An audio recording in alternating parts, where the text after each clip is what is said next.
Chennai super Kings versus Lucknow super giants के बीच playback मुकाबले में टॉस के बाद ऋतुराज गायकवाड़ ने पता नहीं केएल राहुल को क्या कह दिया, जिसको केएल राहुल सीरियसली ले गए। पहले ही ओवर में अजिंक्य रहाणे ने जो एक शॉट खेला उस पर क्या शानदार ड्राइव लगा के कैच लिया यार बंदे ने, जिससे जो एक रन अजिंक्य रहाणे ने बेचारे ने मरखप के बनाया था उससे आगे ही नहीं बढ़ने दिया बेचारे को। लेकिन जितना मुश्किल कैच केएल राहुल ने लिया उतना ही आसान कैच फिर यश ठाकुर ने छोड़ दिया डैरेल मिचेल का।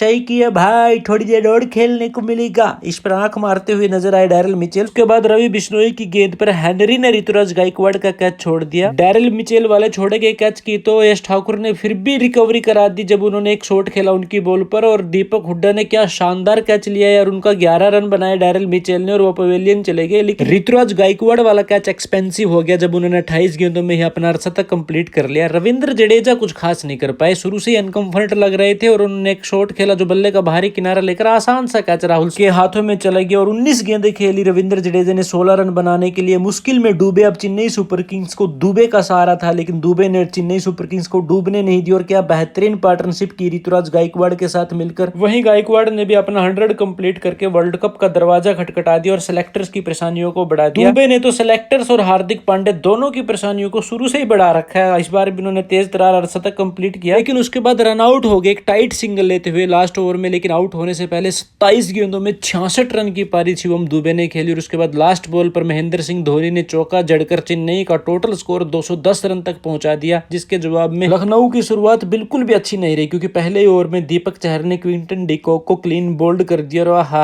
हा ये सेलिब्रेशन तो बनते था क्योंकि दीपक चहर ने क्विंटन डिकॉक का तो छोड़ो लखनऊ का भी खाता नहीं खुलने दिया और पहला विकेट चेन्नई की झोली में डाल दिया। उसके बाद स्टोइनिस को लखनऊ ने प्रमोट करके तीसरे नंबर पर भेजा और उन्होंने केएल राहुल के साथ मिलकर एक छोटी सी पार्टनरशिप को भी बिल्ड कर लिया था। लेकिन फिर इस कप्तान ने एक शॉट खेला मुस्तफिजुर की गेंद पर, जिससे कि गेंद उस कप्तान के हाथों तक ही पहुंच पाई, जिस कारण से इस कप्तान को 16 रन बनाकर पवेलियन लौटना पड़ गया। स्टोइनिस ने हालांकि अच्छी बैटिंग करते हुए अपना अर्धशतक जरूर कंप्लीट कर लिया, लेकिन दिक्कत ये थी कि उनका ढंग से कोई शॉट ही नहीं दे रहा था। देवदत्त पड्डिकल भी क्लीन बोल्ड हो गए, पथिराना की गेंद पर सिर्फ 13 रन ही बना पाए वो। निकोलस पूरन ने आके थोड़ी सी तेज गति से रन जरूर बनाए और स्टोइनिस के साथ मिलकर जीत के उस फासले को थोड़ा कम किया, लेकिन थोड़ा ही कम कर पाए वो भी, क्योंकि उसके बाद पथिराना की गेंद पर वो भी हवा में एक शॉट खेल गए, जिससे कि शॉट को ऊंचाई तो मिली, दूरी नहीं मिली, सरदुल ठाकुर तक ही गेंद पहुंच पाई। 15 गेंदों में 34 रन की एक अच्छी पारी जरूर खेली, जीत के फासले को जरूर कम किया, लेकिन जीत अभी भी बहुत दूर थी। खाली स्टोइनिस ही थे जिन्होंने तेज गति से एक बड़ी पारी खेली और लखनऊ की जीत के लिए फाइट लगातार करते रहे। उसके बाद दीपक हुड्डा ने भी जल्दी जल्दी आके 6 गेंदों में 17 रन बना दिए,